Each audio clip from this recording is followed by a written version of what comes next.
Hello दोस्तों, आज मैं आप लोगों के लिए एक नई स्टोरी लेकर के आई हूँ। तो मेरे चैनल न्यू पाठक पर आपका बहुत बहुत स्वागत है। ये कहानी उस किसान की है जिसके पास सबसे ज़्यादा ज़मीन था, यानी कि वह उस गांव का ज़मींदार था। उसकी फसल भी बहुत अच्छे होते थे। उसके रोजी रोटी चलाने के लिए उसकी फसल ही काफ़ी होती थी। एक बार क्या हुआ, कुछ दिनों से सूखा पड़ा हुआ था।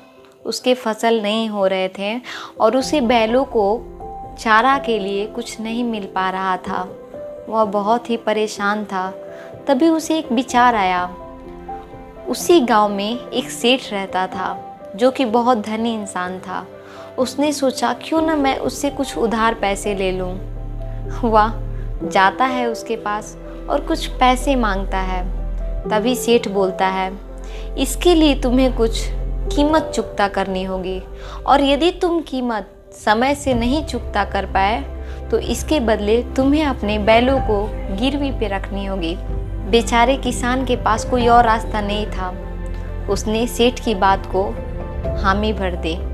कुछ दिनों तक वह अपने फसल की देखभाल करता रहा, लेकिन पानी नहीं हुई जिसकी वजह से उसकी फसलें सूख गईं। फिर वह गया सेठ के पास और उससे बोला, क्या तुम फिर से मुझे कुछ पैसे दे सकते हो? सेठ ने मना कर दिया। उसने बोला, तुमने मुझे पहले की पैसे चुकता नहीं की और मैं अब तुम्हें पैसे कैसे दे दूं?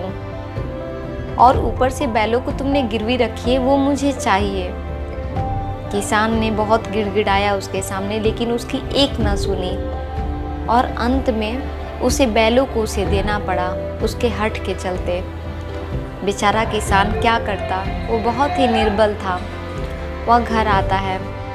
फिर और कुछ दिन बीतते हैं। वो सोचता है कि अब खेत में फसल आएगा, लेकिन नहीं आता है। सेठ ने उसको बहुत परेशान कर रखा था।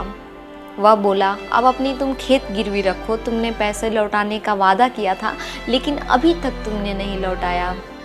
उसने बोला, जैसे ही मेरे खेत में फसल आएंगे मैं आपका पैसा लौटा दूंगा। लेकिन यहाँ भी उसने नहीं सुना। फिर उसने खेत को गिरवी रख दी।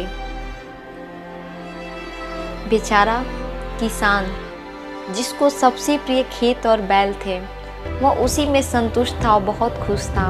अब उसके पास कुछ नहीं थे। वह बेचारा रात को खेत के पास गया और रो रहा था। उसे ऐसा लगा कि मैं बहुत ही निर्बल हूँ और असहाय हूँ। उसने वहाँ पर जान दे दी। अगले दिन पता चला कि वो किसान मर गया है। कुछ लोग आते हैं और देखते हैं कि किसान की मृत्यु हो चुकी है। उसी समय सेठ भी वहाँ पे आता है। वह देख करके बहुत ही खुश होता है।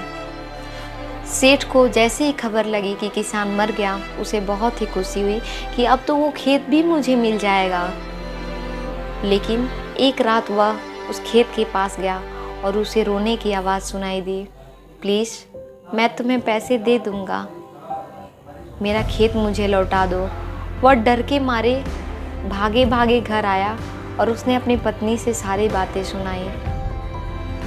सेठ अब उस खेत के पास कभी न जाता और उसने लौटाने का वादा किया और उसके बैलों को भी उसके घर वालों को सौंप दिया। तो दोस्तों, इस कहानी से हमें ये शिक्षा मिलती है कि हमें कभी भी किसी पर भी अत्याचार नहीं करना चाहिए और यदि वो निर्बल हो तो उसकी सहायता हमें करनी चाहिए, न कि उसे दुर्बल समझकर उसे सताना चाहिए। तो दोस्तों, ये स्टोरी आप लोगों को कैसी लगी कमेंट बॉक्स में ज़रूर बताइएगा। साथ ही साथ हमारे चैनल न्यू पाठक को सब्सक्राइब करके बेल आइकन को प्रेस कर दें। बाय।